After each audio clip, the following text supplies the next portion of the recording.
Muy buenas tardes a todos los participantes. Les damos la bienvenida desde las instalaciones de InfoSalud, Dirección General de Telesalud, Referencia y Urgencia del Ministerio de Salud. Empezaremos la telecapacitación programada para el día de hoy, lunes 25 de marzo, a cargo del equipo del Instituto Nacional de Salud del Niño del Ministerio de Salud.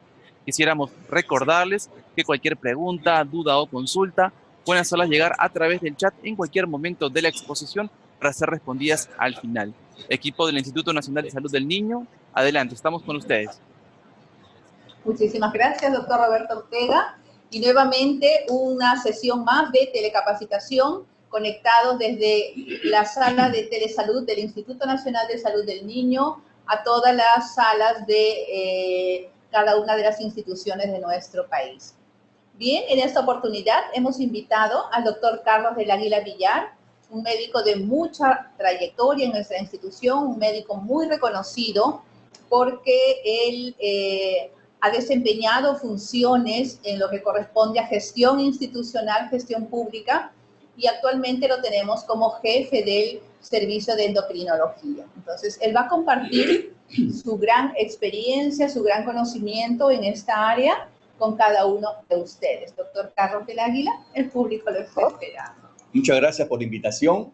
El tema que voy a desarrollar lleva por título Interpretando el crecimiento de los niños. ¿Y por qué cobra importancia este tema? Porque en realidad, como ustedes comprenderán, en pediatría, cuando uno atiende a un paciente en pediatría, es importante la interpretación del peso y la talla del niño. Eso significa que hay que recordar ciertos aspectos, ciertos conceptos. Recuerden que un patrón de crecimiento normal es la evidencia de que el estado de salud del niño o adolescente es bueno. Si el niño va creciendo respetando una curva, todo es normal por más que nos cuenten una melodrama mexicana.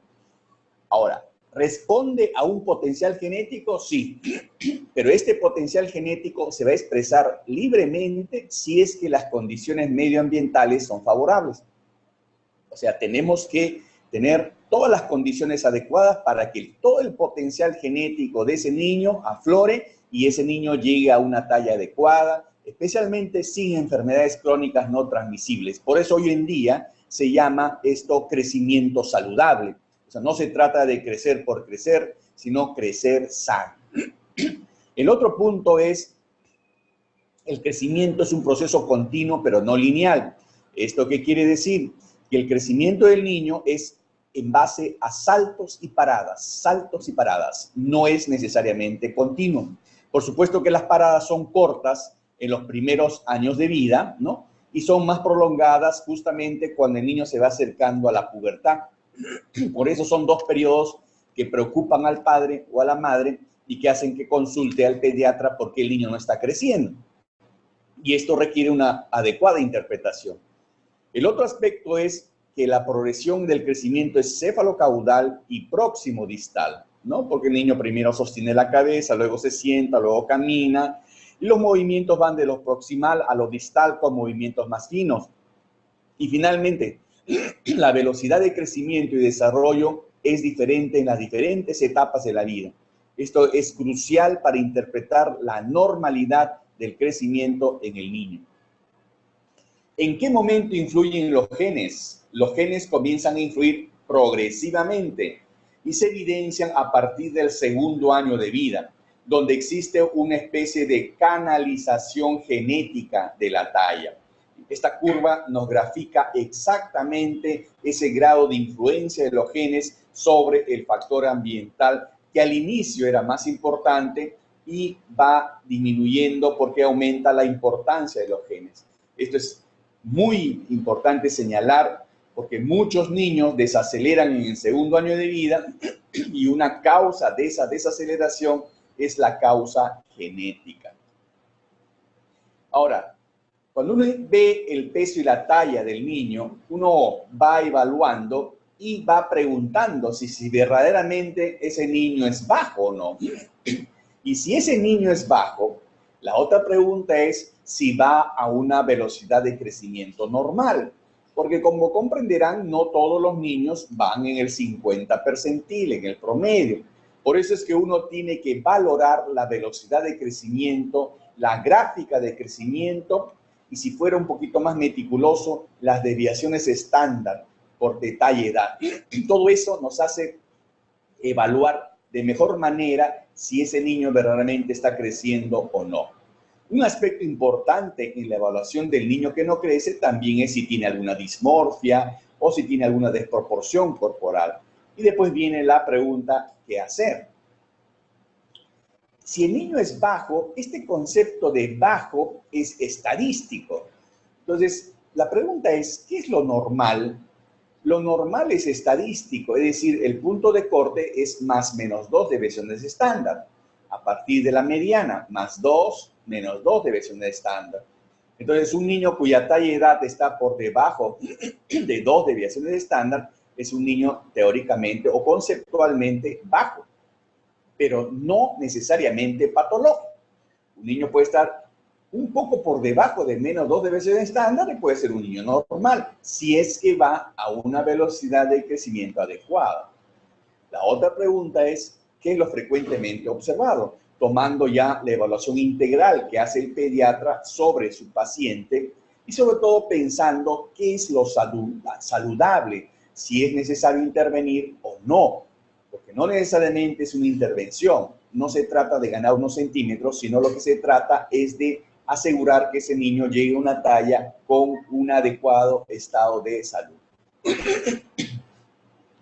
Muchos recomiendan usar las curvas del OMS, especialmente en los menores de 2 años. ¿Por qué? Porque la evaluación de esos niños fue longitudinal en los primeros 2 años de vida. Y recomiendan que uno puede seguir usando las curvas de la CDC en mayores de 2 años. Pero sea cual sea la curva, uno tiene que usar las gráficas de crecimiento. Toda curva o gráfica de crecimiento es de referencia. Y esto cobra importancia cuando uno evalúa el peso y la talla del niño. Acá están las definiciones entonces: talla baja, cuando la talla está por menos de 2 desviaciones de estándar, o si utilizamos la tabla de la CDC, por debajo del 5º percentil, según la mediana para su edad y sexo de una población determinada. El concepto de retardo del crecimiento es cualquier niño cuya velocidad de crecimiento no es normal o es lenta, y el punto de corte usando las gráficas de velocidad de crecimiento es menor al 25 percentil según edad y sexo. Y nanismo cuando la talla y edad está por debajo de 3 desviaciones estándar.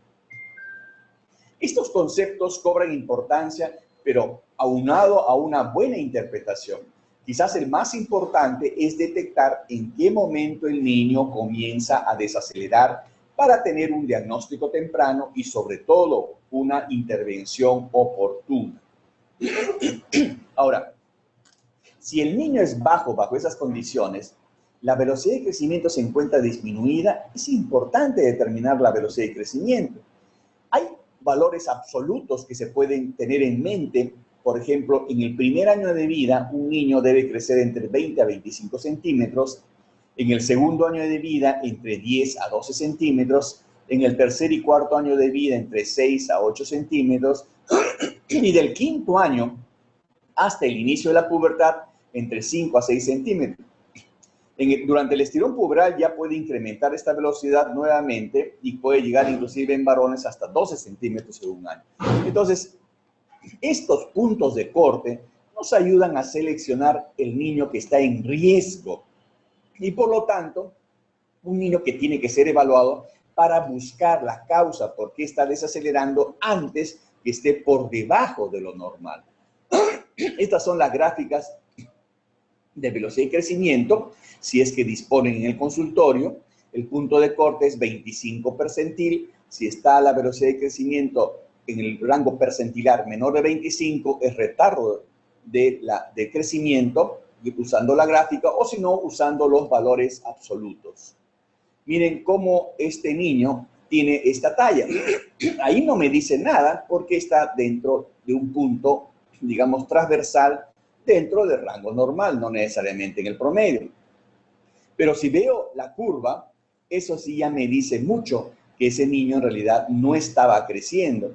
Por eso es importante que cuando un niño es derivado al pediatra, y más aún cuando el pediatra deriva el paciente para una atención de más alta complejidad a un endocrinólogo pediatra, tiene que traer ese paciente las tallas anteriores, porque si no, uno no puede valorar la curva de crecimiento y le resta una herramienta de mucho valor al endocrinólogo pediatra. Lo mismo sucede acá, cuando la madre o el padre se preocupan cuando el niño va entrando a la pubertad y no entra a la pubertad como muchos. Hay una población de maduradores sexuales tardíos que se nota la desaceleración, pero es una desaceleración en realidad entre comillas. ¿Por qué? Porque en esta gráfica la estamos comparando, por ejemplo, en este caso, este niño de casi 14 años, lo estamos comparando con niños que ya están en pleno estirón puberal y él no entra a la pubertad y entra posteriormente y luego alcanza la talla que le corresponde.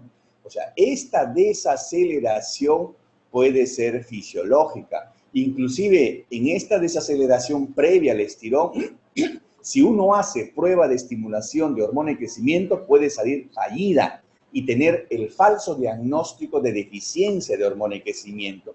Por eso que muchos llaman a esto deficiencia de GH transitoria. Esto, por supuesto, requiere evaluación. Este es un grupo etario que muchas veces consulta, así como consulta el niño menor de 2 años cuando tiene esa canalización genética de la talla. Del mismo modo, cuando la madre interpreta que esta curva que está creciendo por debajo del promedio, pero mantiene un canal de crecimiento y la madre cree que su hijo tiene crecimiento lento. Esto no es crecimiento lento, esto no es un crecimiento anormal, es una curva de crecimiento de un niño totalmente normal. Por eso es importante el seguimiento del paciente.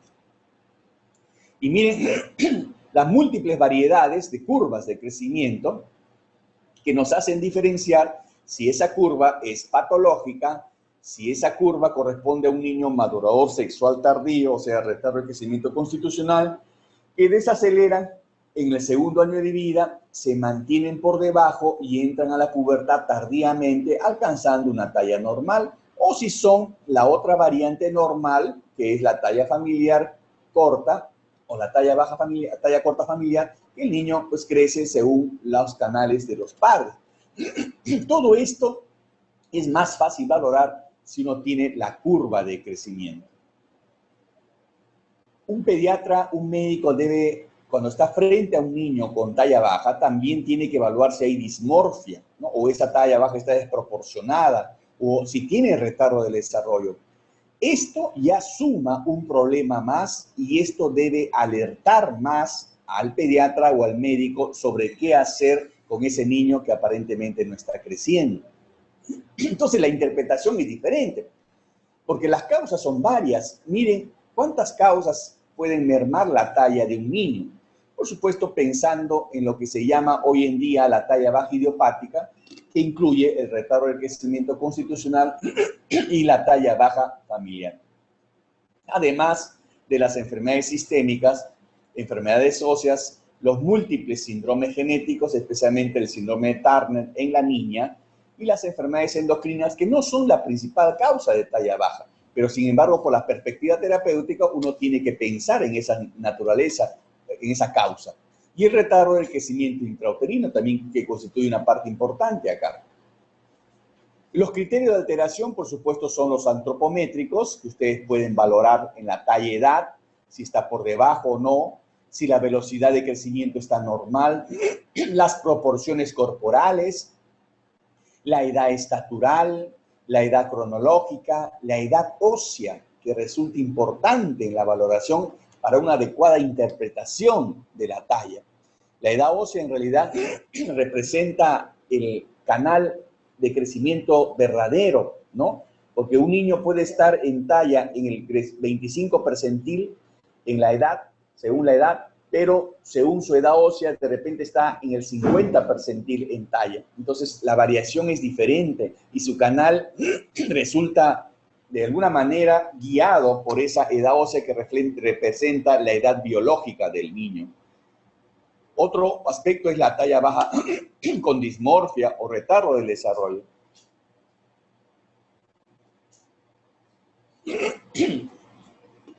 Una manera de calmar la ansiedad de los padres es explicando, informando.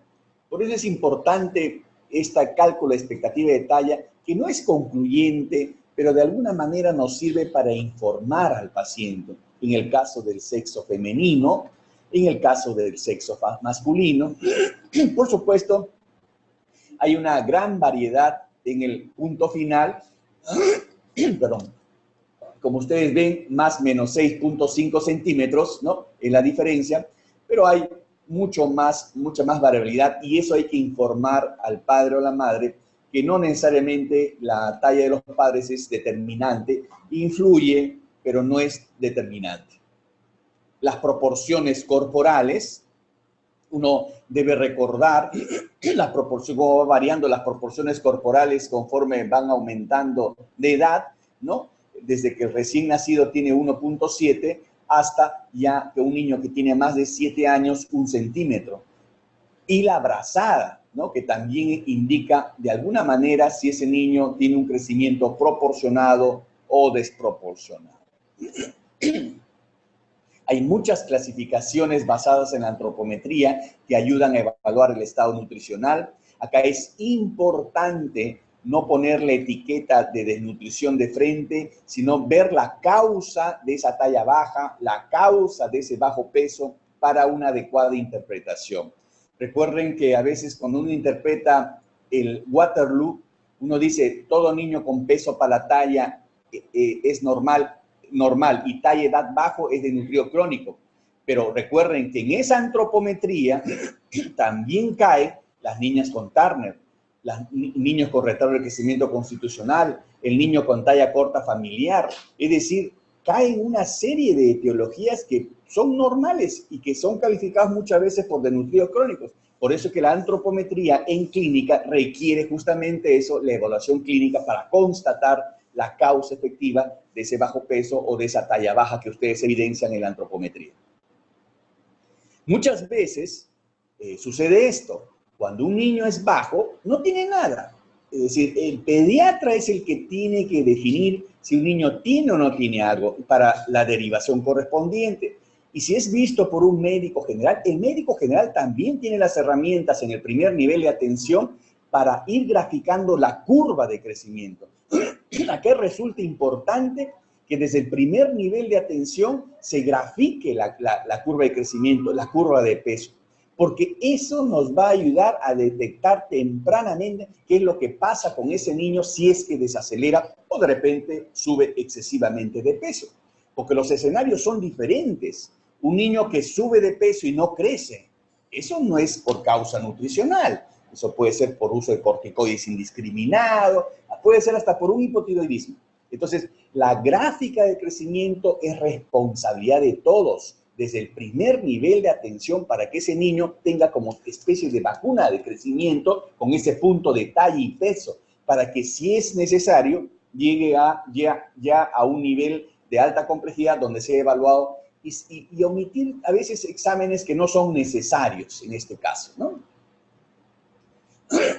Aquí hay que recordar, en la talla baja idiopátrica o las variantes normales, puede haber tallas cortas familiares, puede haber retardo de crecimiento constitucional. Y recuerde que algunas características de la talla baja familiar es que existe talla baja en la familia, siempre están por debajo pero recorriendo el nivel percentilar inferior, y la edad ósea que se toma en una radiografía de mano en mayor de 2 años y una radiografía de talón en menor de 2 años resulta importante, porque si esa edad ósea es igual a la edad cronológica y ese niño va creciendo a una velocidad normal en el límite inferior, es probablemente una talla corta familiar, más aún si la talla de los padres está señalando el nivel. Pero por otro lado puede existir niños con retardo constitucional, es decir, niños que desaceleran los primeros años de vida, se colocan por debajo del percentil inferior y la edad ósea es menor a la edad cronológica. Y de repente a la hora que estiran hasta cuando ingresan a la universidad. Y eso han escuchado de repente algunas historias ustedes. Acá lo importante es verificar, para asegurarnos esto, porque este es un diagnóstico de exclusión. Estos son diagnósticos de exclusión, es decir, descartando otras patologías que tengan otro tipo de tratamiento, uno llega a la conclusión que es una talla baja familiar o un retardo constitucional del crecimiento. Miren esta gráfica, cómo este niño crece en forma paralela a su triángulo, que es la edad ósea. Es un niño que llega a una expectativa normal según la talla de los padres. Entonces, esto refleja, pues, que el niño está creciendo normal y crece dentro de su expectativa. Por el lado contrario, miren, cuando la edad ósea está retrasada, la edad ósea es la que marca el camino. Si se cierra un poquito, ya le quita el techo. Si mantiene el techo. Y por eso que el niño crece al canal que le corresponde, al canal donde estaban sus huesos, al canal donde estaba señalado la edad ósea, que es la edad biológica del ser humano. Muchas veces el niño consulta, ¿no? Y no tiene nada. Son niños normales, son niños que no están en el promedio, pero los comparan. En este caso, ¿con quién lo comparaban? Con su hermano menor que estaba obeso. Y el obeso tiene la maduración acelerada. El obeso puede lucir alto en este momento. Esto no necesariamente es una ventaja. El niño que consultaba era normal. El que tenía el problema era con quién comparaba. Entonces, acá es importante informar a los padres de familia sobre todos estos aspectos para no propiciar ansiedad en ellos, porque muchos tienen ansiedad, o si la madre es bajita, pues a veces tienen el sentimiento de culpa que están influyendo en la talla de los niños y niñas. Este niño sí es una talla problema, ¿no? Una talla proporcionadita, demasiado bajo, ya son otros aspectos que incluyen a la deficiencia de hormona de crecimiento, que tiene que ser detectado a tiempo, ¿no? Y eso es un rol importante de todos, o síndromes raros, como el síndrome de Laron, donde el caso es más grave, porque acá la deficiencia no es de hormona de crecimiento, sino de un factor que se llama factor de crecimiento semejante a la insulina. Muchas veces vienen hipotiroideos. Entonces, imagínense este paciente. Y estoy seguro que este paciente fue visto por médicos. Acá es importante ver en qué momento desaceleró, porque ya la literatura lo dice y lo vemos nosotros. El primer signo de hipotiroidismo adquirido en un niño es la desaceleración de la velocidad de crecimiento. Este cuadro clínico ya es cuando está totalmente expresado la clínica del hipotiroidismo. Pero no vamos a esperar llegar a este nivel. Por eso, el primer signo es la desaceleración de la velocidad de crecimiento. Y miren cuándo comenzó el problema, probablemente cuando tenía 2 años de edad. Este es un problema de falta de diagnóstico. El síndrome de Turner, ¿no? Miren el síndrome de Turner, ¿no? El fenotipo característico, ¿no? El cúbito valgo, el hipertelotismo, el cuello alado, los ojos almendrados. Miren la carita, los pabellones auriculares prominentes. Entonces, uno siempre debe pensar en síndrome de Turner en toda niña que no tiene la talla adecuada, ¿no? Por supuesto, haciendo correlación clínica con otras etiologías. Miren este Turner recién nacido. Ahora el síndrome de Turner se puede diagnosticar en la etapa prenatal, inclusive para una mayor orientación a los padres, ¿no? Miren el cuello alado del paciente. A veces fenotípicamente se parecen al Turner, pero en el cariotipo son normales. Eso corresponde al síndrome de Noonan, miren, el fenotipo de Turner, pero con cariotipo normal. Pero sin embargo, mutaciones que explican de otra manera por qué el niño tiene esta talla baja y por qué el niño tiene este fenotipo, que corresponde al síndrome de Noonan. Niños que nacen pequeñitos, ¿no? Y que tienen retardo de crecimiento intrauterino. También es otro problema, porque 10 a 15% de estos pacientes no llegan a tener crecimiento compensatorio y por eso requieren intervención. Es importante hacer seguimiento a todo niño que nace pequeño para la edad gestacional, especialmente aquellos que son fruto de retardo de crecimiento intrauterino. Ahora, ¿qué hacer? Uno primero lo que tiene que hacer es una adecuada anamnesis, el peso y la talla al nacimiento, la evolución de la curva de crecimiento, evaluar el desarrollo psicomotor del niño o el rendimiento escolar de acuerdo a la edad del paciente, el antecedente del desarrollo puberal de los padres, la talla de los padres para determinar la talla genética y sobre todo ver si además que el padre nota que no crece, el niño tiene algún otro síntoma o signo asociado. Por ejemplo, un niño que no crece y tiene dolor de cabeza, estreñimiento, caída de cabello, ya nos va orientando a seleccionar las pruebas auxiliares más pertinentes, o aquel que tiene trastornos visuales, polidipsia, cansancio, decaimiento, disminución de rendimiento escolar, por otro lado, o de repente incremento o pérdida de peso. Entonces, acá es muy importante valorar la historia clínica que tiene que estar constatado desde el primer nivel de atención, porque es ahí donde debemos hacer el verdadero tamizaje para evitar a veces, primero calmar la ansiedad de los padres y así evitar la masificación de la población que asiste a las instituciones de más complejidad. Y eso es de gran ayuda. En el examen físico, la identificación de rasgos dismórficos es importante, la evaluación de las proporciones corporales y, por supuesto, como en medicina, acá hay que revisar sistemáticamente aparatos y sistemas con la evaluación del desarrollo sexual correspondiente.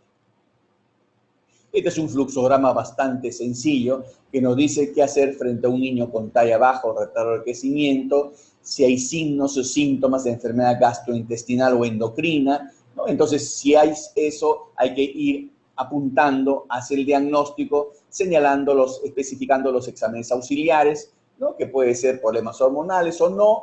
En cambio, si no hay, entonces hay que fijarse si es dismórfico, ¿no? Si es dimórfico, hay que ver si es proporcionado, y si es proporcionado hay que considerar otras etiologías genéticas, y si es proporcionado, no evaluar displasias óseas, ¿no? Entonces, la evaluación acá, de acuerdo a la dismorfia y de acuerdo a si no tiene dismorfia, evaluar la velocidad de crecimiento, la edad ósea, la talla proyectada, ¿no? Entonces, acá la velocidad de crecimiento si es normal o no, la edad ósea, es decir, todos estos parámetros nos pueden ir ayudando en el diagnóstico diferencial para ubicar a ese niño si es que es necesario un mayor estudio o de mayor complejidad. Recuerden, acá un aspecto importante es si el niño va a una velocidad normal y va siguiendo un canal de crecimiento, ese niño hay que seguir haciendo el seguimiento nada más. Y hay que cuidar el medio ambiente en que está, especialmente la parte nutricional.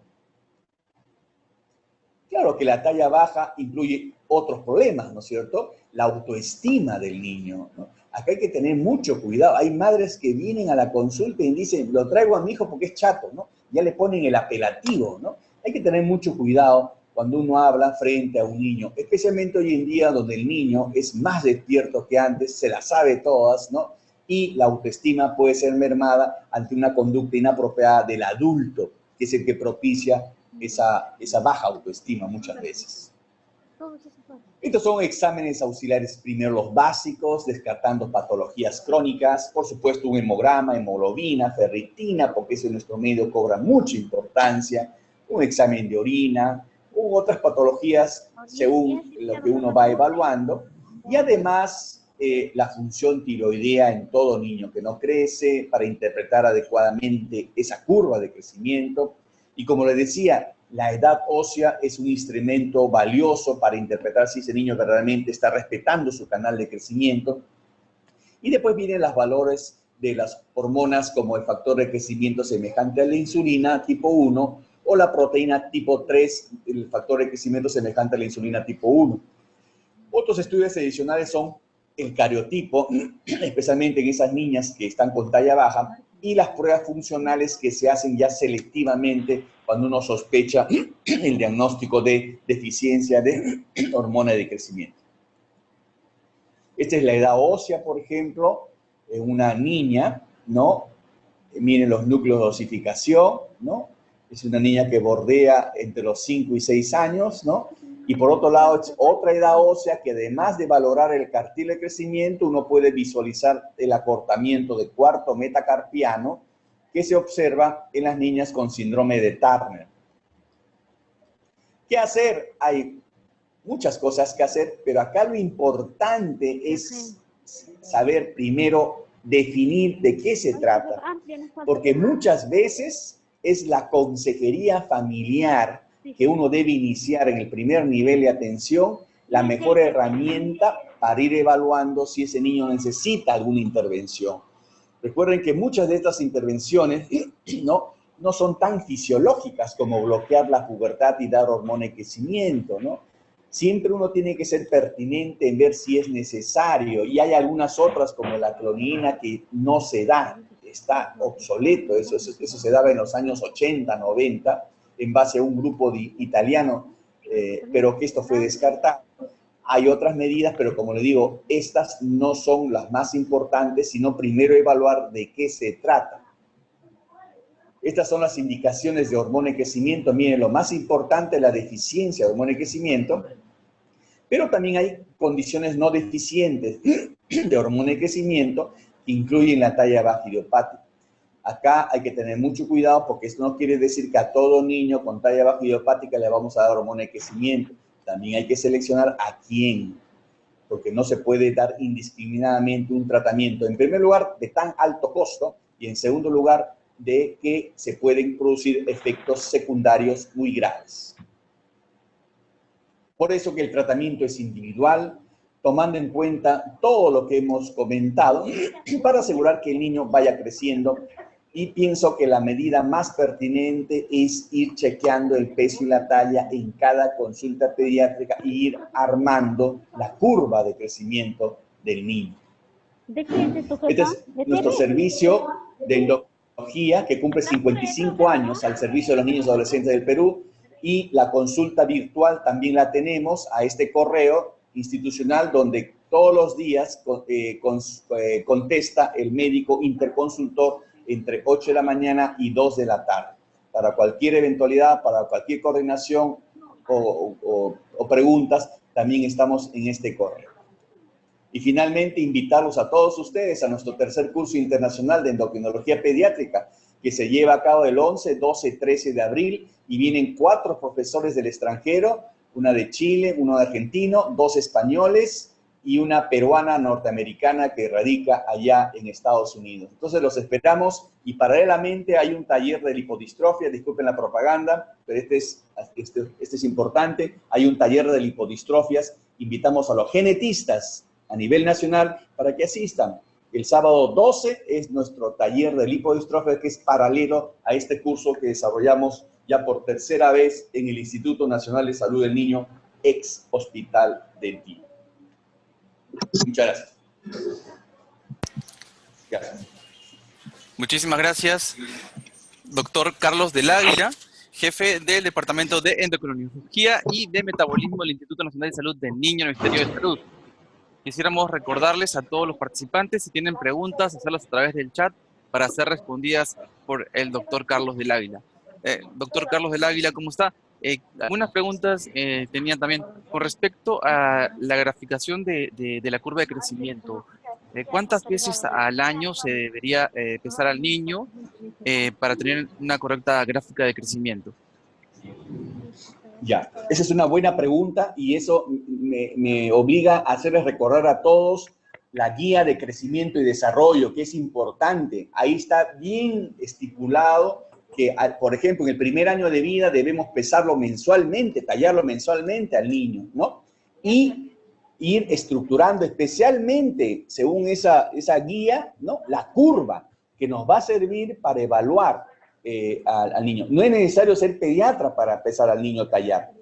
Basta que un profesional de la salud esté frente a un niño, tiene la obligación moral de tallar y pesar a ese niño para iniciar ese punto de gráfica que nos va a ayudar a hacer la curva. Muchísimas gracias, doctor. Nos han preguntado en el chat, nos dice así: buenas tardes, sobre la edad ósea ante un niño con talla baja, ¿en qué momento es oportuno y cómo hacer su adecuada interpretación? La edad uno lo pide en todo niño que uno va evaluando que no crece. Puede ser un niño con retardo de crecimiento o puede ser un niño con talla baja, ¿no? También se pide la edad ósea en niños con talla grande, inclusive en obesidad, porque la obesidad provoca maduración ósea acelerada. La edad ósea se mide por métodos estandarizados en la radiografía de talón en menor de 2 años, ¿no? Y para eso se utiliza el método de Hernández, ¿no? Y la radiografía de mano izquierda en mayor de 2 años, y para eso se utiliza las fotos del atlas de Green-Lewis-Pyle, que es más fácil comparar. Entonces, uno tiene la idea de cómo va creciendo ese niño, marcando no solamente el crecimiento físico, sino marcando los puntos de edad ósea en la gráfica de crecimiento. Excelente, doctor. Muchísimas gracias. Nos han preguntado sobre la importancia de edad ósea versus edad cronológica y cuál es su interpretación. Ya. Acá es muy importante tomar en cuenta la edad cronológica, la edad ósea y la edad estatural. ¿Qué cosa es la edad estatural? Es esa talla llevada al 50 percentil, ¿a qué edad corresponde? Porque ese niño puede tener un percentil de talla-edad 25 percentil, pero esa talla llevada al 50 percentil de repente representa una edad menor. Entonces, la edad estatural puede ser menor que la edad cronológica. Y si esa edad estatural coincide, por ejemplo, con la edad ósea, eso puede ser simplemente fruto de un retardo de crecimiento constitucional. Entonces, la interpretación está en base a la edad cronológica, a la edad ósea por la radiografía y a la edad estatural. Todo eso uno tendría que graficar, pues, en la gráfica de crecimiento, ¿no? Excelente, doctor. Con respecto a la evaluación de la velocidad de crecimiento. Ya, la velocidad de crecimiento, a veces hay dificultad para conseguir la gráfica de la velocidad de crecimiento, pero por eso es que en la tablita que les he dado es algo más sencillo, no necesariamente para hacer el punto de corte exacto, pero sí para seleccionar a ese niño que probablemente no está creciendo normalmente. Por ejemplo, un niño que no llega a crecer 20 centímetros como mínimo en el primer año de vida, o un niño que no llega a crecer 10 centímetros en el segundo año de vida, ¿no? Uno puede extrapolar, ¿no? En los primeros 2 años de vida uno puede decir, en 3 meses crece esto, en 1 año ¿cuánto? Cuando son mayores de 2 años, uno dice, en 6 meses crece esto, ¿cuánto crece 1 año? O sea, uno puede extrapolar porque la velocidad de crecimiento es centímetros por año. Centímetros por año. Entonces, si uno tiene un niño de 7 años que está en el 25 percentil, pero lo han ido graficando y de repente antes estuvo en el 75, bajó al 50 y está en el 25 y le miden la velocidad de crecimiento que está a 3 centímetros por año, ese niño, algo está pasando con ese niño. Entonces, ahí la necesidad de buscar cuál es la causa de esa desaceleración, que son varias, como hemos dicho, ¿no? Nutricionales, infecciosas, problemas crónicos, ¿no? Problemas hormonales, genéticos, pero el detalle está en detectar tempranamente apenas desacelera el niño. Muchísimas gracias, doctor. Con respecto a cómo detectar si hay una deficiencia de hormona de crecimiento, ¿cómo se haría esta deficiencia? Detectarla a tiempo. Primero, evidenciar que el niño no va a una velocidad normal. Eso es 1. 2, hay factores de riesgo, ¿no? Que en realidad a veces uno no encuentra en la historia clínica como irradiación o patologías de traumatismos encefalocranianos, etcétera, o enfermedades familiares. Pero la disminución de la velocidad de crecimiento, la edad ósea atrasada, ¿no? Obliga a pensar en deficiencia de hormona de crecimiento. Para ello, hay que dosar una hormona primero que se llama factor de crecimiento semejante a la insulina tipo 1, que lamentablemente no está disponible siempre en los laboratorios, ¿no? Entonces, uno constata que está baja, entonces uno procede a hacer lo que finalmente ya saca más ayuda, que es la prueba de estimulación de reserva de hormona de crecimiento, que tendría que ser 2 pruebas para confirmar la deficiencia de hormona de crecimiento. Es decir, todo tiene un proceso en el diagnóstico de deficiencia de hormona de crecimiento donde cobra importancia inicialmente la antropometría para confirmar que ese niño no crece. Porque si ese niño crece y está en el 10º percentil, pero crece, eso es prácticamente imposible que tenga deficiencia de hormona de crecimiento. Por eso es importante la gráfica. Excelente, doctor. Entonces, desde la atención primaria, cuando se sospecha entonces algún problema de crecimiento, ¿qué exámenes de laboratorio se pueden ir indicando y cuándo se hace la referencia al especialista? Perfecto. Cuando el pediatra o el médico que está en el primer nivel de atención constata que un niño no crece a la primera consulta, primero tiene que valorar el contexto general del paciente, especialmente el nutricional si es un niño menor de 2 años, ¿no? Recuerde que en esa etapa a veces el niño aparentemente no quiere comer, etcétera, ¿no? Pero a la primera consulta, si es que no hay nada obvio, no hay que hacer referencia, hay que evaluar. Si persiste la desaceleración en el seguimiento, eso podría ser un motivo de alerta, ¿no? Y de ver qué exámenes podría pedir si es que las condiciones se dan. Por ejemplo, un mínimo una radiografía de manos, si es un niño mayor de 2 años, para ver la edad ósea, o si pudiera ir función tiroidea, si es posible, ¿no? Pero siempre no sacándole el contexto integral de la evaluación de ese niño que aparentemente no está creciendo. Muchísimas gracias, doctor. Nos han preguntado las valoraciones de la curva de crecimiento de gemelos, restricción de crecimiento intrauterino y bajo peso. ¿De qué instrumentos? A ver, bien, va de nuevo.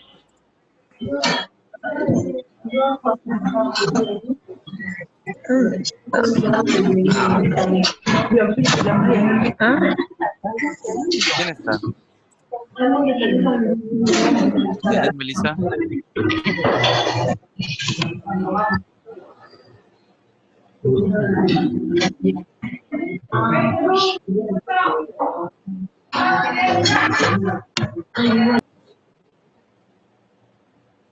Disculpe, doctor, muchas gracias.